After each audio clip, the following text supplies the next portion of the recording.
Paula P. Works here, back again like we never left with One Piece, chapter 1107. I've been looking for you. Okay, so buckle in. This might be a long one. Okay, so before we talk about the chapter, I want to talk about this. Blackbeard as Lunarian.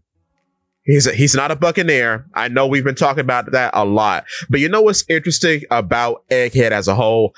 We've been going over Buccaneers a lot in Egghead, right? With the whole Kuma flashback, okay? But the funny thing about it is that we got more insight on Lunarians too, thanks to the creation of the Seraphim.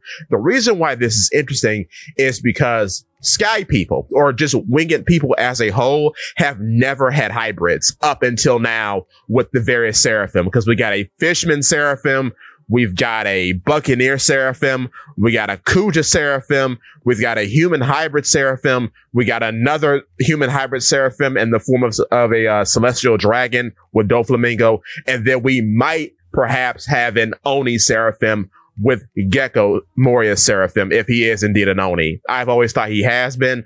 But with that being said, let's just talk about how race has been presented in One Piece so far, okay?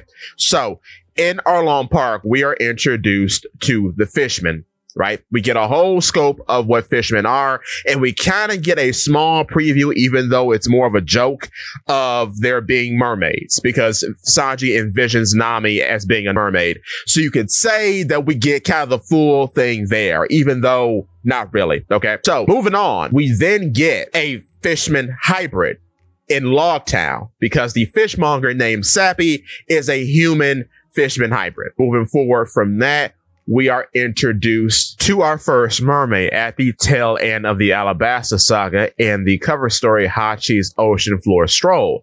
We see Kami. Kami is our first legitimate mermaid in the narrative. Following that, we have yet another hybrid during Long Ring Longland in the debut back fight with Big Pan, who is a half fishman, half giant. We also find out, and this is more of a giants thing, but we find out that we have a giant hybrid. They're called a different name. They aren't just called half this, half that. They are designated as wotons or wontons. They're introduced as something completely different, which is an interesting point. But off of that, in Enislapi and Water 7, we have the first example of a mermaid being able to change with Konkoro. Seeing as how Konkoro is over 30, she can have a human appearance, but also change back and forth from that in her mermaid form, because she is a legitimate mermaid. And then we have the sticking point, the point of conversation that brings us here today, which is Chimney. Chimney is 1/4 mermaid. And being 1/4 mermaid, she still has the mermaid characteristic of being a good swimmer. And then we find out more about mermaids as a whole shortly after in Shibodi Archipelago, when we find Kami again, and she is in the narrative proper. We are introduced to the mermaid's ability of summoning fish, and we are also introduced to the lore dump about how mermaids are the fastest swimmers in the world. So that then loops back to Chimney and being the reason why, as being 1/4 mermaid, how she's still a very good swimmer, even though her blood is severely diluted and she looks human even at a very young age. So here's what I'm getting at with Blackbeard. Blackbeard, like Chimney, is a 1/4 Lunarian, which would explain why he doesn't have any characteristics apart from being dark-skinned and then having this enormous amount of defense, because all the other traits can be gone because he's so far down the bloodline, but certain aspects are just going to stick. One of those aspects is that even though he doesn't have fire on his back, he still has the durability. And even though he doesn't have the white hair, he still has the dark skin. So that's what I'm thinking. I'm thinking that Blackbeard, much like Chimney, is 1/4 Lunarian. And because he's 1/4 Lunarian, he still retains some Lunarian traits, which is very funny that he calls himself Blackbeard and the Lunarians have black wings. So that's just funny in itself. It's also funny that he fights a fireman, and that's basically the start of his pirate career. And Lunarians are infamous pyrokinetics. So that's all just very, very interesting. And as a bonus point, the reason why we went down this whole rabbit hole is to show you that the establishment of the race is presented first, because we get king first in Wano. Okay, we get king first. Then after king, you have hybrids. So just like with the fishmen and showing us Sappy and then showing us Big Pan, you get various hybrids in the form of the Seraphim, because you get S-Bear, S-Shark, etc., etc. Following that, you can open up with a further dilution of lineage with guys like Black, who are technically Lunarian, but the blood has been so diluted that he only gets a handful of traits, much like Chimney. She can't breathe underwater, but she is a good swimmer, and I doubt that she can summon fish either. So the only thing she is left with is the ability to swim well. Much like with Blackbeard, he gets the complexion and he gets the enormous amount of defense, the hard body that the Lunarians have, but he doesn't have any of the other traits. So that's what I think for Blackbeard. I think he is 1/4 Lunarian. And you can't say that's cap, because at least we have examples of that existing. Though I think with the Giants moving forward, which is a topic of conversation, seeing as how our boys Dory and Broggy, baby, along with Oimon and Kashi, seeing as how they are in this chapter, I do think, seeing as how we have gone down a very interesting path with Giants and their various hybrids and shapes and sizes, I do think they're going to get a bit more of a in-depth genealogy lesson, kind of like how Fishman got with Fishman Island. So with that being said, that's the other part of this conversation as well. See, after Blackbeard is announced to be 1/4 Lunarian, we're probably going to go back up to the top and get a formal explanation of the genealogy of Lunarians and probably their history. Kind of like we got with Fishman a little bit, because after Kami appears in the story proper in Shabodi Archipelago, we have the return to Fishman Island after the time skip, and that's when we get the explanation of how mermaids and fishmen are related. We get more explanation on the fish summoning, which we do get a little bit more before that, and Impel Down with Jinbei being able to do it as well, being a fishman. So yeah, the point is we're going to go back up to the top after Blackbeard is announced to be 1/4 Lunarian, and we'll probably get a formal explanation of how Lunarians are related to the other sky races, how can they perform pyrokinesis, etc., etc. What was life like on the Red Line before they were run out of it? Stuff like that. And probably also what the tattoos mean, like King's weird face tattoo. What does that mean? Probably get another explanation of that. King's parents, the whole shebang, right? That's what I think will happen. So even though that was a bit of a word salad, let's recap. You get the introduction of the race first. Then you get the hybrids. Then you get the 1/4, the most diluted version of the race relation possible. Then you circle back and explain what they all mean and how they all connect to one another. That's how I think race goes in One Piece. You establish them, you have the combinations, you have the most diluted version of the hybrid, or you have the most diluted version of what a hybrid can be considered. Then you loop back up to the top and explain the entire genealogy and how the race works. There could be another section to this, as we will probably go back to Fisherman again at some point, but so far, that's what I got. Now, in talking about the chapter, there are some very interesting things to point out. One, a giant has a sun tattoo on his arm. That's kind of neat. Just wanted to point that out. And we kind of get an explanation that Oimon and Kashi went back to get Dory and Broggy, and that's why they were palling around with Shanks. Which, okay, we see that Zoro is fighting Lucy, which is interesting. And then there's a fun tidbit that I like that's probably going to go under the radar for a lot of people.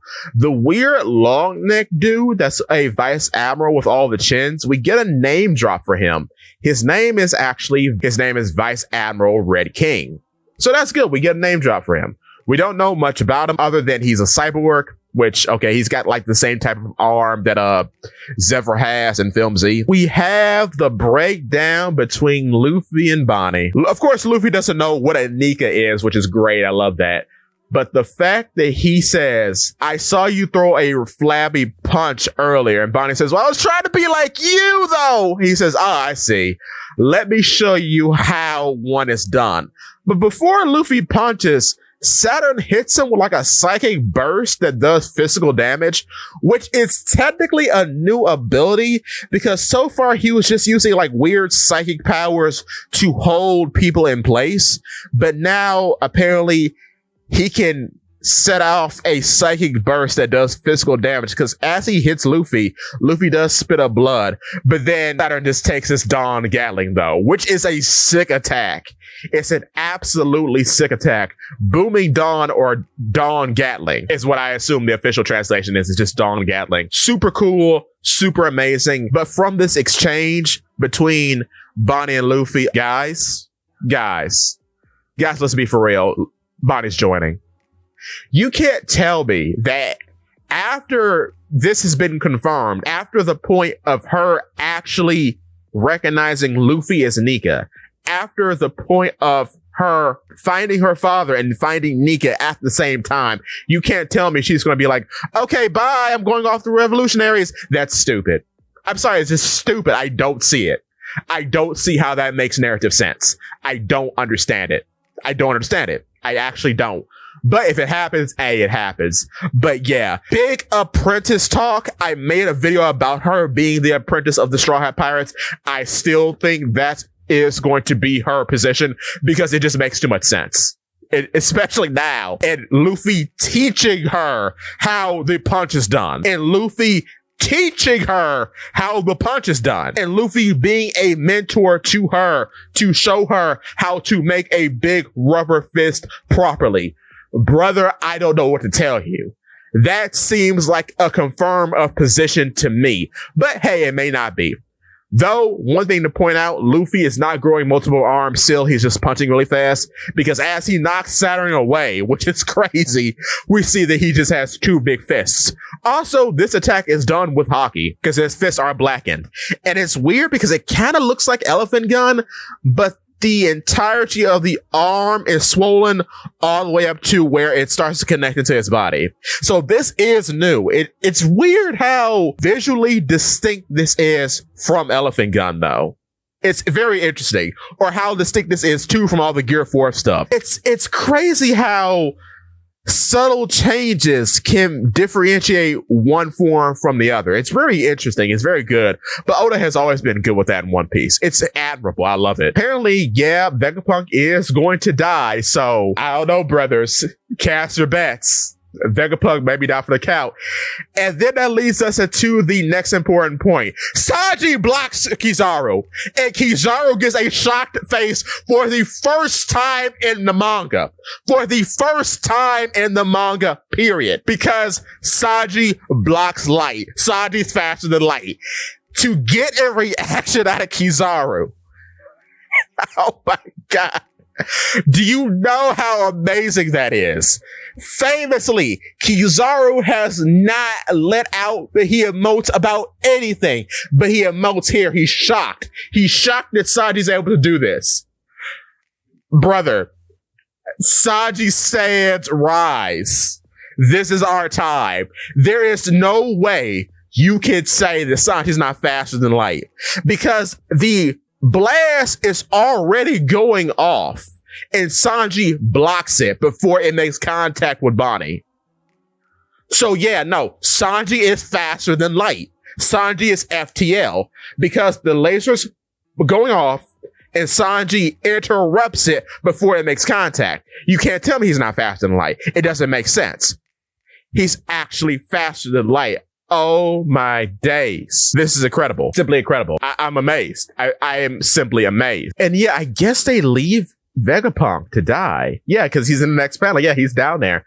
Woo. Oh, and before I forget, yes, Luffy is shocked that Vegapunk is down because we see a reaction in this chapter. So that's good. He recognizes that Vegapunk is down. Actually acts appropriately, or as appropriately as he can act in Gear 5. So Katharina, Devon, and Van Augur arrive.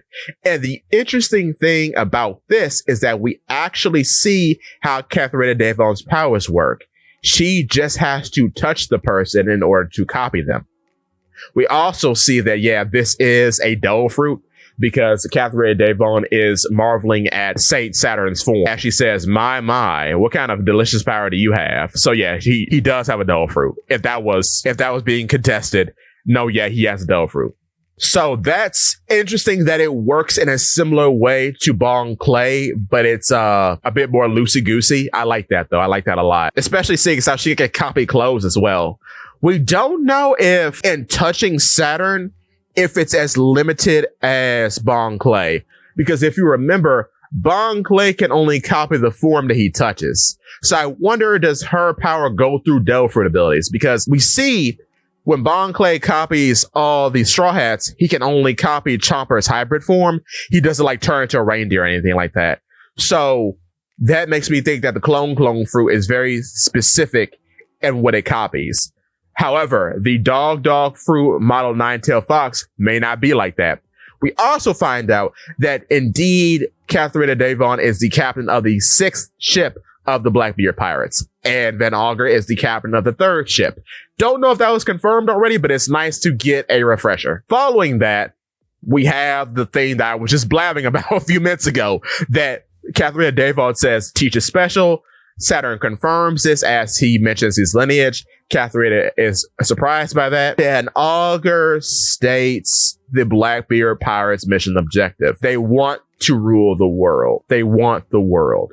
So Blackbeard wants Xebec's dream in being not just the pirate king, but the king of the world. That's what I get from this. I have a video about that coming up because I don't think this is the only thing that they did. After touching Saturn, they say this is a mission objective. I think this is going in accordance to another character that we see in Egghead that we haven't seen for a while. But I'll touch upon that in an upcoming video. Van Augur and Katharina warp away, and we get some insight that Van Augur isn't too good with the warp fruit yet, which is very interesting because that leaves room open for exploration in his power set. I like that a lot. Because when you see in the anime that just happened last week, we see how the warp fruit works in animation, and like in the chapter, he doesn't really have a long range. He can go from the boat to the shore, but he doesn't seem to be able to travel for miles and miles and miles, which makes a lot of sense as to why he can't do that, because they had to take a boat to get to Egghead. If his power was already on the level of, like, say, instant transmission from Dragon Ball, he should be able just to go anywhere, but he can't do that now. So that's a very interesting topic of conversation, that he still needs a boat in order to be in range for him to use his abilities. I like that a lot. But here's a very interesting point, and this is kind of the last point. Karibo meets up with Katharina Devon and Van Augur, and he spills his guts out to them, saying that he's always looked up to Teach, and he wants to join the Blackbeard Pirates. I wonder if this is a lie, because he says that Blackbeard is his idol. I don't know if this is the truth, like if he's like the Bartolomeo for Blackbeard, because other situations have proved otherwise. Like, Blackbeard is a bad guy, and Karibo has done more admirable things than Blackbeard has done. And he's also helped Luffy, and he wanted to join the Straw Hats at the start of the time skip. So I don't know what this is, considering what Karibo knows. Like, okay, of course he doesn't know Luffy's dream. He couldn't hear that. But he knows that Shirahoshi is Poseidon. So would he spill the beans about that now? Is he the Chekhov's gun for Fishman Island being destroyed? I don't know. Because I don't know Karibo's stance here. Because I still think he was the one that gave Luffy the food like he didn't want to. So I don't know if this is legitimate or a ruse. But it's a very interesting thing to keep in mind. And I can't wait to see how this pans out. But with that being said, there is no break next week, which is very good, and I'm very happy about that. But yeah, I guess give me your thoughts, and more videos coming from me, because this was a fantastic chapter. Love this chapter, and yeah, I still think that Blackbeard most likely is a 1/4 Lunarian. But yeah, give me your thoughts.